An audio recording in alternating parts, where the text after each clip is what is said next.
تشجع مين ما تشجعش مين دي بتاعتك انت.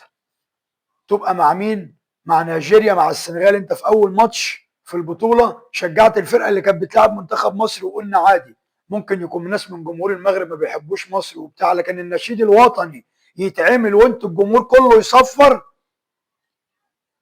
يبقى انتوا علم.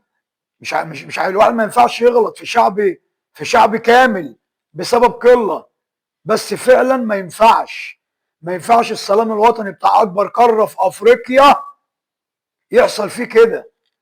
يبقى السلام الوطني شغال والجماهير كلها عماله تصفر، وبعدين كله كوم بقى، وسيبك بقى من الصفافير والكلام ده كله. انت يا عم شجع اللي انت عايزه، لكن ما تستقلش بحد. وبعدين انت بتستقل مين؟ بتستقل بمنتخب مصر 7 افريقيا اللي انتوا كلكم بتجروا ورانا ومش عارفين تحصلونا. بس 7 افريقيا ايه؟